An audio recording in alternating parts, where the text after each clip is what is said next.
Penganiayaan yang dilakukan seorang yang mengaku polisi pada seorang sopir taksi online terjadi di Jalan Mataram, Kelurahan Kemasrindu, Kecamatan Kertapati. Saat peristiwa itu terduga pelaku merekam korbannya lalu memviralkannya di media sosial. Dalam narasinya pelaku seolah-olah korban dan korban adalah pelaku.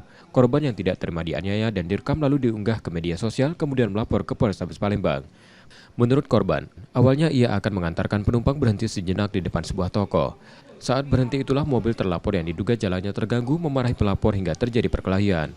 Saat terjadi perkelahian, korban dianiaya terlapor yang mengaku polisi.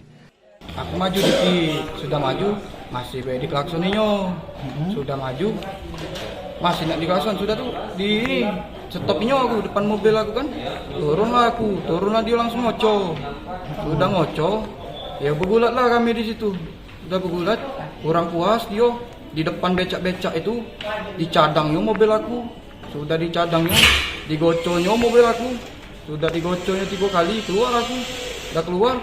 Aku bawa itu besi dia bawa ini golok panjang itu video dia cuman meset bayar dia tak sampai habisnya itu. Laporan kini dalam penanganan polisi di Polrestabes Palembang. Yudi Kiswanto, Kompas TV, Palembang, Sumatera Selatan.